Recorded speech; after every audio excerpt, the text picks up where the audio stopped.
Chinese Communist Party members and Chinese divisions of major U.S. corporations, hundreds of them are on a leaked database. A Chinese lawyer fighting for human rights is detained for 2 months. His family members become targets of the communist regime, including his elderly parents. Another virus broke out in China under suspect circumstances. There are no human-to-human transmission cases reported. China retaliates to Australia and bans many goods from the country, but it cannot ban one thing that it desperately needs. And communist officials allegedly attacked U.S. diplomats and its own citizens with a new form of weapon that targets their brains. Welcome to China in Focus. I'm Tiffany Meyer. Hundreds of Chinese Communist Party members are embedded in Chinese divisions of major U.S. corporations. That's according to a leaked CCP member database. NTD's Patrick Hayden reports. A leaked CCP member database shows that major U.S. firms like IBM, PepsiCo and 3M house Chinese Communist Party units in China. The nearly 2 million member list uncovers the scale of the CCP's influence on international companies. China analyst Bill Gertz told American thought leaders the CCP is like a mafia kind of system.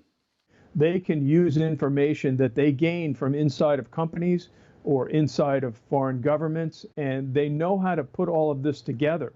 It's not disparate pieces of information. They have major plans in place. He says CCP members are devoted to the Communist Party, not to the nation of China.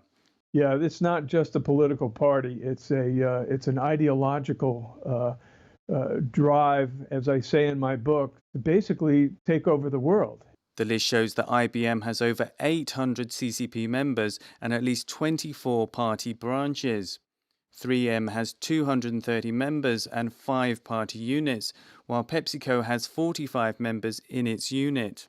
The Chinese regime requires any organization with at least 3 CCP members to form a party branch, and state media says 70% of foreign businesses in China have a party unit. China currently has about 92 million CCP members. Gertz says while the leak only represents a small number of the total members, it's a key piece in the puzzle because it lists names and party branches. And now we can start unraveling some of the CCP's networks. Reporting by Patrick Hayden, NTD News. A human rights lawyer in China has been arrested for his efforts of helping people who had been treated unfairly by authorities. Now, his family members are being harassed by police. Even their careers are at risk. NTD's Xiong reports. For 2 months, human rights lawyer Chang Wei-ping in northwest Chinese Shanxi province has been detained. The authorities said it was for inciting subversion of state power. His family members continually spoke out for him. As a result, they were threatened and monitored by police. Since last week, Chang's parents were summoned several times for, quote, provoking trouble. This was after they held up a display board outside the police station demanding the release of their son. Last week, a high-definition camera was installed on the door opposite to Chang's parents' home.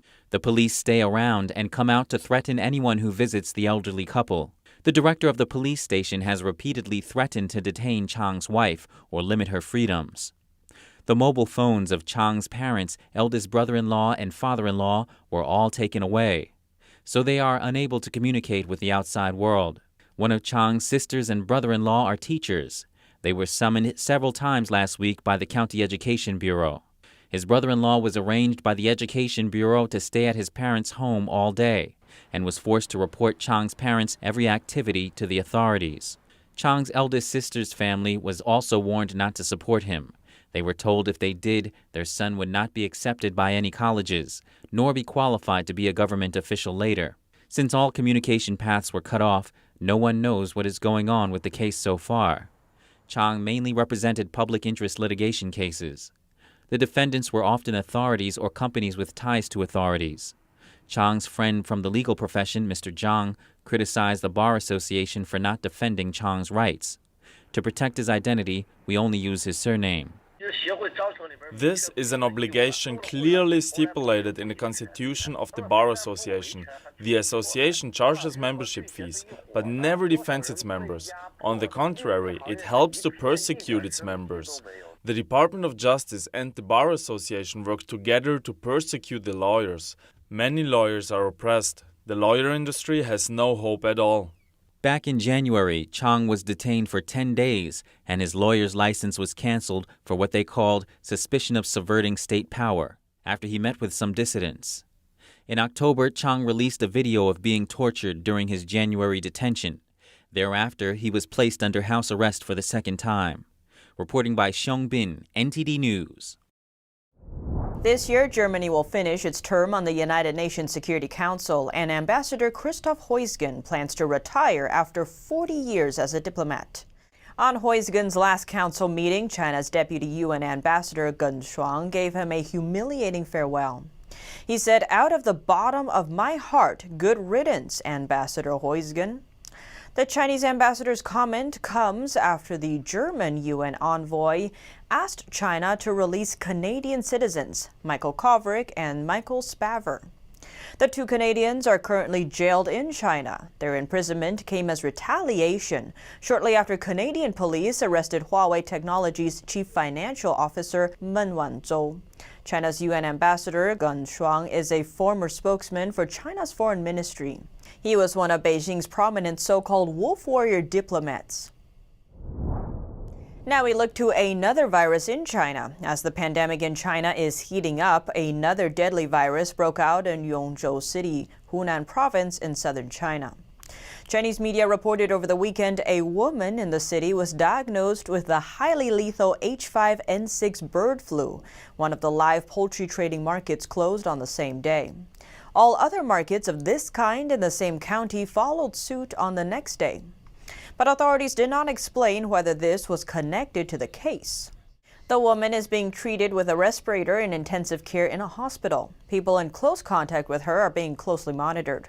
Animal-to-human transmission of H5N6 bird flu is very rare. Patients normally show heavy symptoms, such as fever, diarrhea, pneumonia, among others. Its fatality rate is as high as 70%, according to the World Health Organization. There is no human-to-human transmission reported so far. Australia is in a trade conflict with China, but the price of iron ore, which is Australia's biggest export to China, is soaring to an 8-year high. NTD's Becky Zhou has the story. The price of iron ore has increased more than 30% since early November, reaching more than $150 per ton on Wednesday. Australian iron ore has escaped trade restrictions from the Chinese regime. The Chinese Communist Party initially wanted to use iron ore to coerce Australia. It seems that the outcome is contrary to what the CCP wanted to see. The CCP has to spend more money importing it. This exacerbates the problems of China's economy and comes as a new blow to its GDP. The Australian government called for a global inquiry into China's handling of the outbreak in April. In retaliation, China's communist regime has since restricted imports of Australian coal, meat, sugar, barley, cotton, and wine. But one of Australia's biggest exports to China, iron ore, escaped retaliation. China sources 80% of its iron ore from other countries, of which more than 60% comes from Australia. Australia is the world's leading exporter of iron. Increased earnings from mining exports have helped to support the Australian economy during the pandemic. Australia's national broadcaster ABC says the price of iron ore is rising due to higher demand in China, lower supply from Brazil, and trading in financial markets. As a result, steel companies in China have to pay more to import iron ore.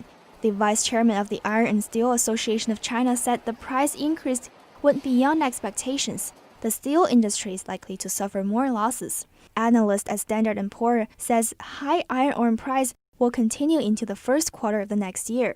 Reporting by Becky Zhou, NTD News. Now we look to the CCP's infiltration of foreign students in China. Documents obtained by NTD's sister company, the Epoch Times, show socialist ideology and Beijing's narratives are part of the curricula, not only for Chinese students, but also for foreign students from Southeast and Central Asia. It's closely related to Beijing's Belt and Road Initiative. Yunnan Minzu University in southwestern China's Kunming City is one of the schools offering this program. The university explained its intention is to train talents for the Belt and Road Initiative operating in 5 southwestern Asian countries, like Cambodia, Laos, Burma, Thailand, and Vietnam. The Mekong River runs through all these countries, so the project is called Mekong Cooperation Project. In these Mekong Project countries, the CCP is promoting the Belt and Road Initiative with great effort.